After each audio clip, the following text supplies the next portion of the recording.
warahmatullahi wabarakatuh. Perkenalkan, nama saya Kanjadias Ramadhani. Saya dari kelas 11 IJA 2. Hari ini saya akan melakukan observasi wawancara yang bertema minimnya lapangan pekerjaan di Indonesia. Oke, hari ini saya dengan Mas siapa ini? Iya. Mas Wian, kira-kira aktivitas kesehariannya itu ngapain? Masih kadang kerja kadang enggak. Oh kak, nentu gitu ya. Menurutnya sampean ya, faktor apa saja sih yang mempengaruhi keterbatasan lapangan pekerjaan di Indonesia untuk saat ini tuh? Lebihnya sih kebanyakan perusahaan meminta sekarang lebih banyak ke arah mahasiswa yang lulusan S1. Ada juga yang mementingkan S1-nya. Terus selain itu ada lagi? Mungkin Ya ada. sebenarnya sih ada yang mencari untuk SMK, tapi rata-rata di bagian teknisi semua. Oh, gitu. Untuk pertanyaan yang ketiga, bagaimana dampak minimnya lapangan pekerjaan terhadap kondisi sosial ekonomi masyarakat di sekitar Anda? Untuk menurutku sih lumayan lumayan ya lumayan Lumayan pengaruhi ya. ya lumayan. Kalau contohnya Mas, contohnya. Contoh apa dulu nih? Maksudnya contoh dampak pengangguran kan mempengaruhi ekonomi. Nah, itu gimana itu contohnya? Ini sih lebih, kalau yang pengangguran lebih, kalau misalnya di saat hari raya itu kebanyakan kita harus waspada juga ya, terutama kan sekarang orang-orang itu pilih instannya, yaitu antara seperti maling dan lain-lain. Itu kan apa namanya, seperti anak-anak yang pengangguran itu akhirnya dia berpikir lebih instan mengambil pekerjaan itu, dan akhirnya menimbulkan masalah di sekitar, Oh, gitu. merugikan juga ya di lingkungan juga, menjadi tidak aman. Ada tambahan lagi Mas? Sudah. Oke, untuk pertanyaan yang keempat ini, upaya apa yang sudah dilakukan pemerintah dalam menciptakan lapangan pekerjaan baru ini agar pengangguran itu tidak meningkat terus menerus, apalagi kan setiap tahunnya itu fresh graduation itu pasti banyak kan Mas orang yang lulus, apalagi satu Indonesia itu. Ya untuk pemerintah sih, khususnya pemerintah Sidoarjo itu kemarin menerapkan seperti apa ya namanya, yang sempat diadakan di GOR sama yang diadakan juga di SMK tertentu. Contohnya gimana Mas? Ya contohnya itu seperti kita itu mau apa ya, Kau question contohnya tarikannya.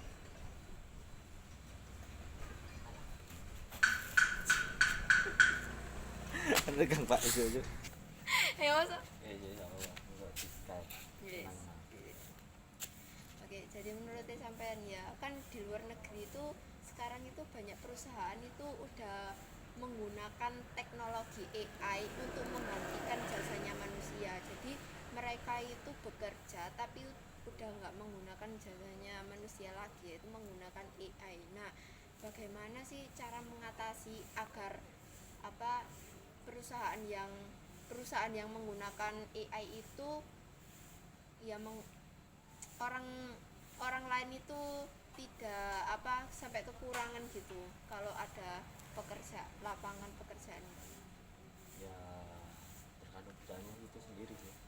Kalau mereka membutuhkan memang memakai AI atau robot sih, ya mau gimana lagi, udah memang mengikuti zamannya. Tapi kalau kita dilihat dari mana ini, Jepang ya, Jepang sendiri itu orang tua itu masih pada bekerja.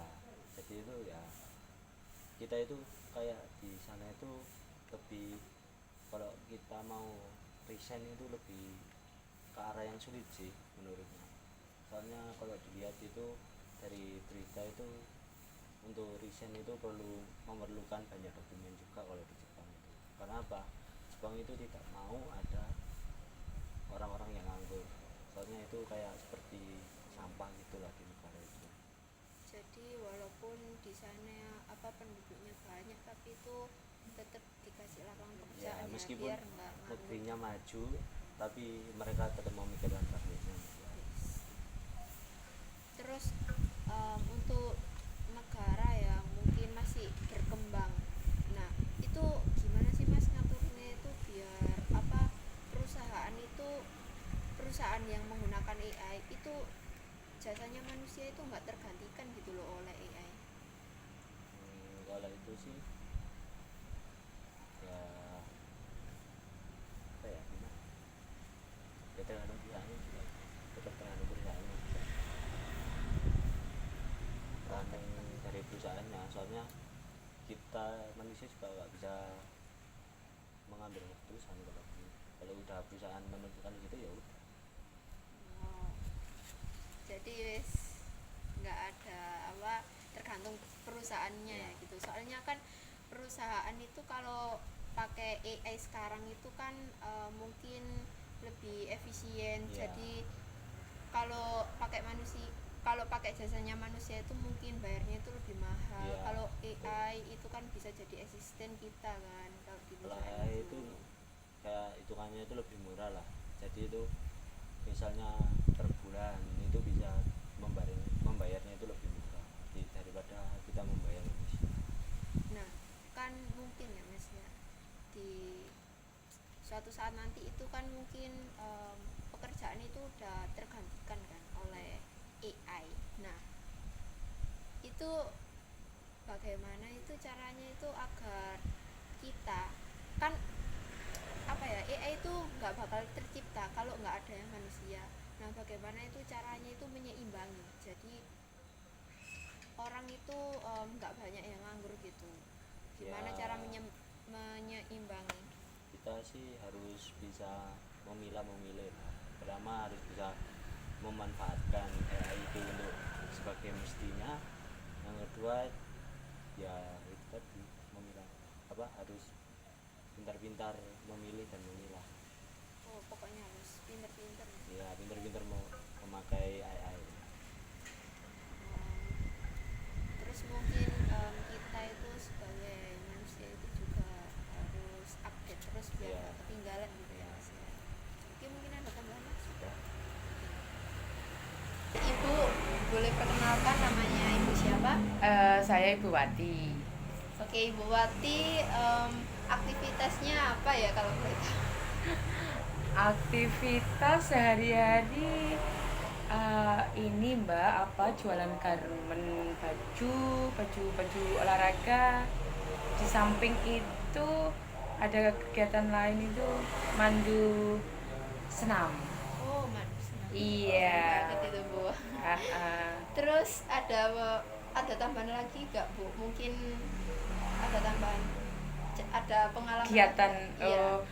iya Mbak, dulu itu aku pernah karena waktu longgar ya. Iya. Karena ada waktu longgar itu saya pernah ngambil jajan ke home industry, ke orang rumahan gitu. Oh. Itu undi-undi pecah, dia bikin sendiri.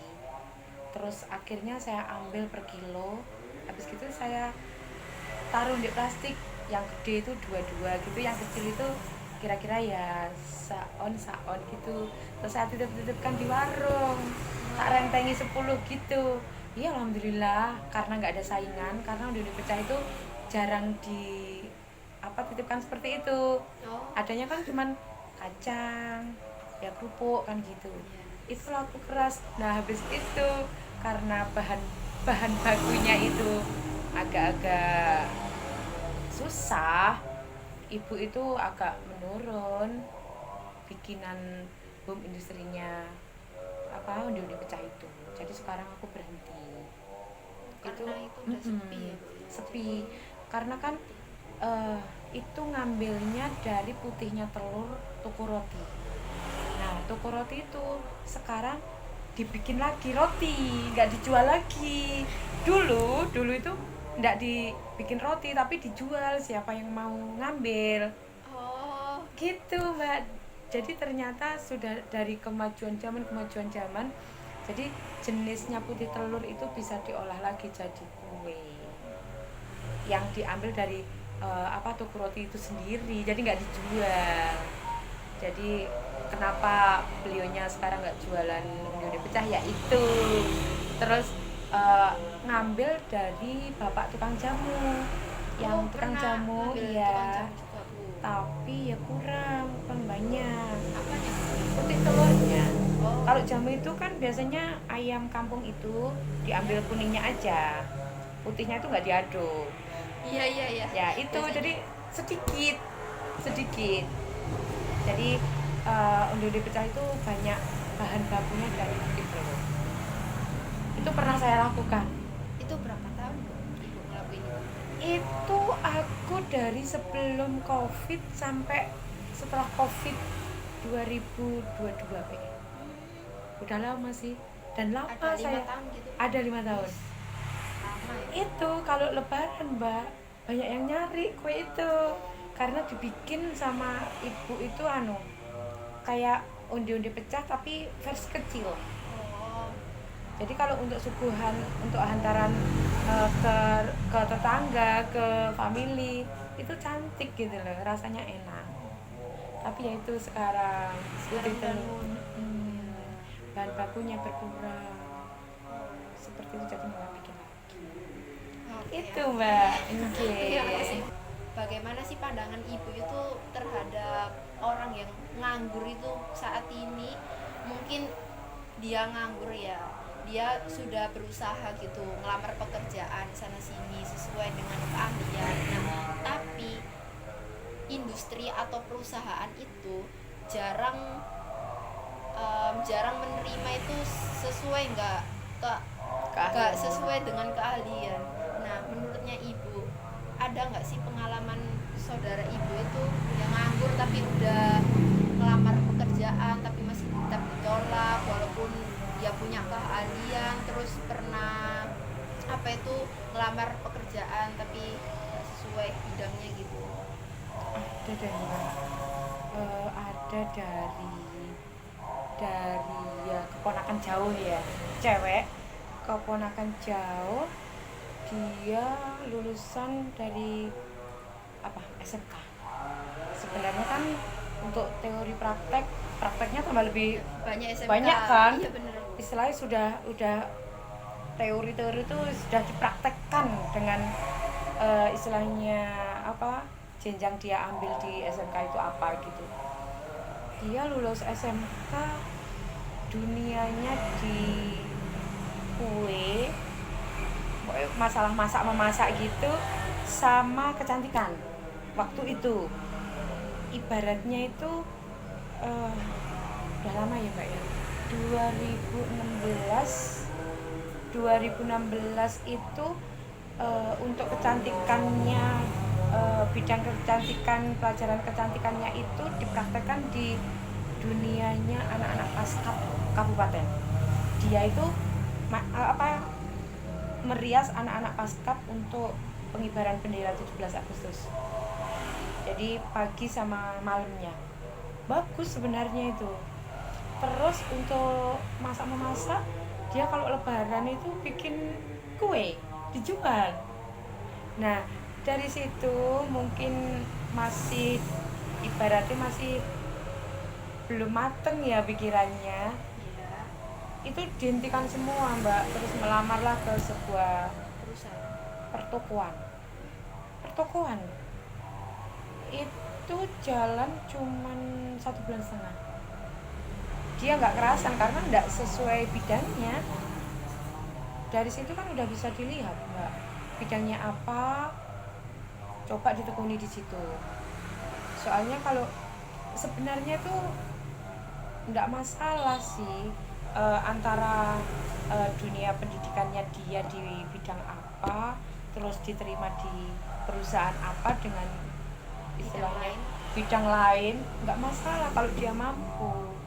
istilahnya apa ya Mbak ya, kadang pun maaf ya, sekolah guru nggak harus jadi guru seperti itu.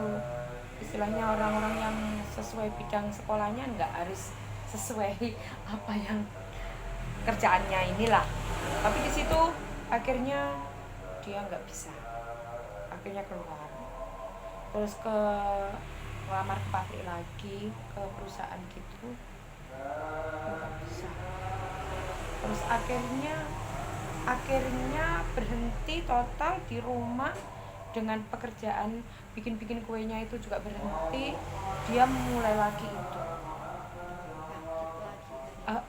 istilahnya aku nggak harus diem, itu ada dorongan dari ibunya, ayahnya, saudaranya gitu. Iya, memang pernah melamar di suatu perusahaan lain yang bukan bidangnya, tapi dia diterima, tapi tidak sesuai minatnya. Itu pun mengganggu, istilahnya apa ya, nggak kerasannya itu akhirnya keluar.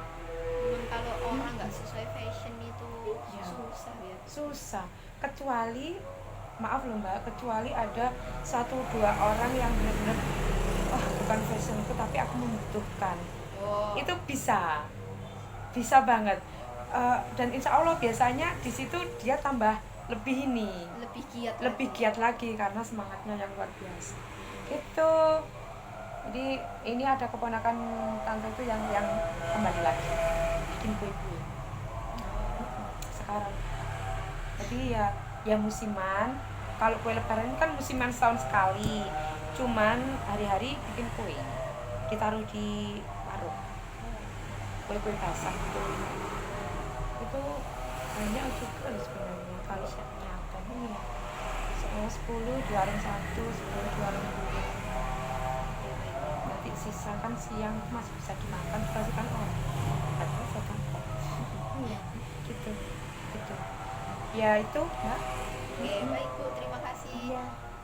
Terus pertanyaan yang ketiga ini, mungkin Ibu ada nggak sih solusi buat orang yang nganggur di luar sana itu, solusinya apa gitu biar nggak kelamaan nganggur, apalagi kan lulusan di setiap tahun itu kan banyak sekali ya Bu ya, jadi kan Semakin ya bertambah, semakin bertambah. semakin menumpuk. Waduh, itu nih ke masing-masing pribadi ini sih Mbak ya. Solusi saya nganggur biar seperti ini ya memang harus bangkit. Dunia berjalan, bukan berhenti. Umur pun berjalan. Jadi gitu kita loh. itu harus mau berusaha Iya, ya itu aja. Jangan malu, jangan mudah menyerah, semangat. Hidup semakin berjalan terus ke depan. Itu aja. Semangat pokoknya. Itu semangat. Baik Bu, terima kasih. Iya. Oke, ini dengan Ibu siapa wawancaranya? Dengan Bu Sri. Oh, Bu Sri, kira-kira pekerjaannya itu atau kegiatan kesehariannya itu apa? Saya sebagai seorang guru dan ibu rumah tangga. Oke Bu, jadi saya izin mau melakukan wawancara. Baik.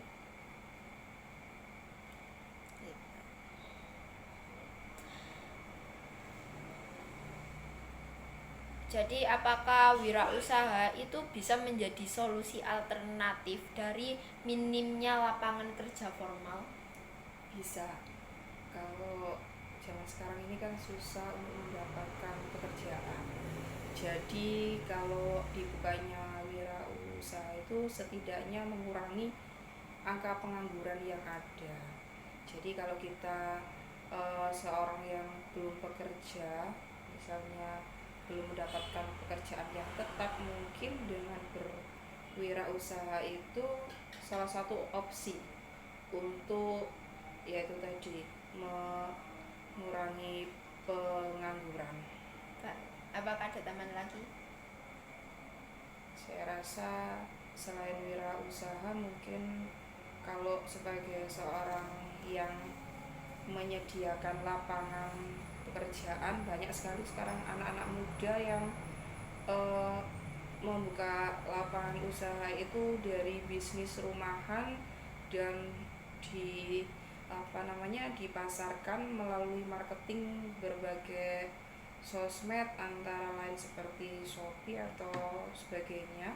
Jadi mereka mungkin bisa bekerja sama, afiliasi dari brand-brand yang ada dengan keuntungan berapa persen. Itu juga saya rasa itu juga merupakan salah satu bentuk wirausaha yang mungkin sekarang lagi trending di zaman digital seperti sekarang ini. Baik, terima kasih.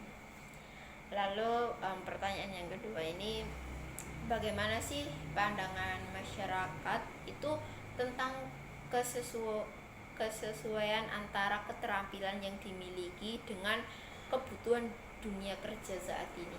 Ya, kalau kita sudah bicara antara kesesuaian antara keterampilan yang kita miliki dengan lapangan pekerjaan yang ada, kadang-kadang itu minimnya, misalnya passionnya seorang dokter, dia ahli dalam hal suntik, menyuntik atau mengobati orang, jadi dia harus larinya ke daerah seperti rumah sakit atau puskesmas seperti itu. Tapi sekarang banyak sekali yang lulusan daripada sarjana ekonomi tapi bisa bekerja tidak hanya di perusahaan, mungkin dia juga bisa di yang bidang lainnya. Dan kalau kita temui di lapangan itu banyak yang seperti itu. Jadi tidak sesuai dengan skill atau keterampilan bawaan yang dia punya. Apakah ada teman? Saya rasa seperti itu. Cukup itu.